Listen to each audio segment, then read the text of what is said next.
Good morning, everyone. Welcome to the online lecture. So, in the last lecture, we have started chapter number 8, Carts and Wheels. So, we have seen different size of wheels, right? We have seen different size of circles. We have seen the shape of bangles, the size of bangles, right? Then we have seen games with circle and why circle is preferred in the games, not any other shapes. Moving further to the new topic, making a circle. So let's start. Naina, Chipu and Ariba want to play a game. They want to make a big circle on the ground, but they cannot make it by tracing. So Ariba tries to draw a circle with a stick. So what is the scenario here?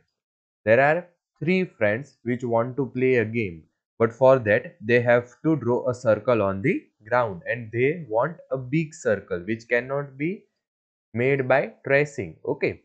So Ariba with his hand or stick try to draw a circle on the ground.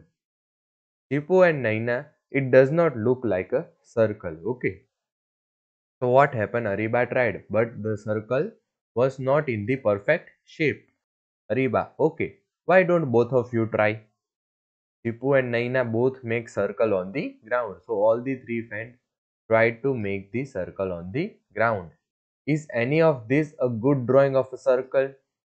So from seeing this, it it can be see this girl has drawn a circle in a good way, a similar circle. We can say, can you draw a circle on a floor with a chalk?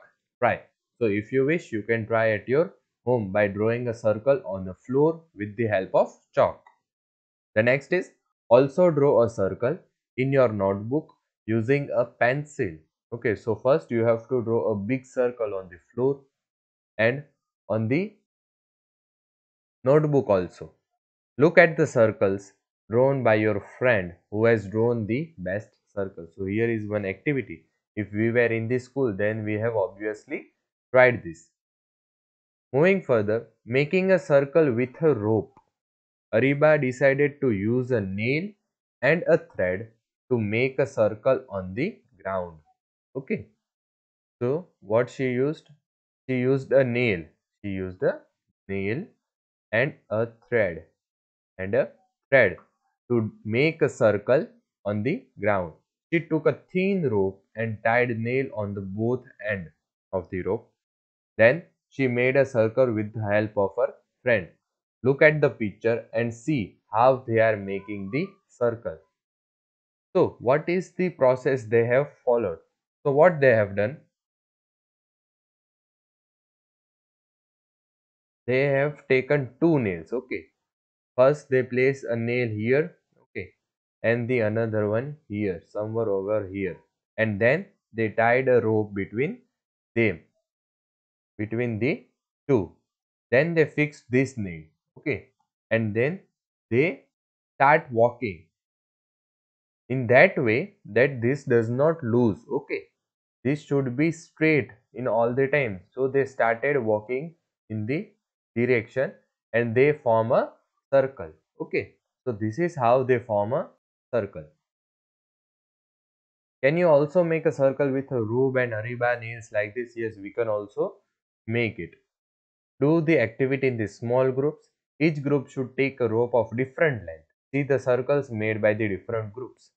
Which group made the smallest circle? How long was their ropes? And does a longer rope make a bigger circle? So if we do all this activity, we will know that bigger the rope, bigger the circle will be. Okay, bigger the rope, bigger the circle will be. Can you say why? So see here, if we use a rope of this much length only, okay, if we use a rope of this much length only, then what will happen? If we will rotate it, then we will make only a circle of this much shape. Okay, but if we use a rope of a bigger length, then we can make a bigger circle. So likewise, if we increase the length of the rope, we will able to make big circle. The length of the rope used is equal to the length of radius of the circle.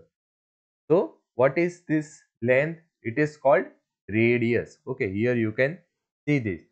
The length from the center of the circle to the circle. Okay, from the center of the circle to the circle is called radius. So we have learned here what is radius. Okay, what was the radius of the smallest circle? So if we have done this activity, we can answer this question, that what was the radius of the circle. Moving further, draw the radius of this bangle using a ruler. Measure the length of the radius. So what you have to do here? You have to take a scale, then place the 0 of the scale here, and then just measure what is the distance. What is the distance between this center and this point? Okay, so you will be able to know the radius. Now see what your friend have drawn. Discuss the length of the radius they measured. Is it the same as your? Okay, so you have to measure. You all have to measure and see whose radius is correct. Draw the radius of the circle. So now what you have to do? Guess which circle has the longer radius. Now from the figure also we can see that this is the bigger circle. So obviously it will be having the bigger radius. Okay, but for the confirmation, you can measure this distance. You can measure this distance with the help of scale. So you will get the answer which radius is longer. Measure the radius of both the circle using a ruler. Write the length of the radius. Radius of the green circle, radius of the blue circle. So here with the help of scale, you have to measure the radius and write the answer here. The next is find out, measure the radius of the wheel of a bicycle or a bullock cart. So with the help of bigger scale, if you wish, you can measure the radius of wheels of a bicycle or a bullock cart. You can use a thread or a measuring tape. Okay, with this scale you can't measure the radius of bullock cart. Okay, their wheel is so big, so you can't measure it with the scale, but you can use a thread or a measuring tape. Are all the wheels of bicycle or a bullock cart of the same radius? No. Have you seen a tractor or a road roller? I hope you all have seen. They have very big wheels. Which is the biggest wheel you have ever seen? So this answer you have to give by your own self. Which is the biggest wheel you have ever seen? Are all wheels of a tractor or road roller of the same radius? No. In the first page only we have seen one tractor. Yes, this one. Both the wheel are of different size. So here we end our lecture. From the next lecture we will continue in this chapter. Thank you.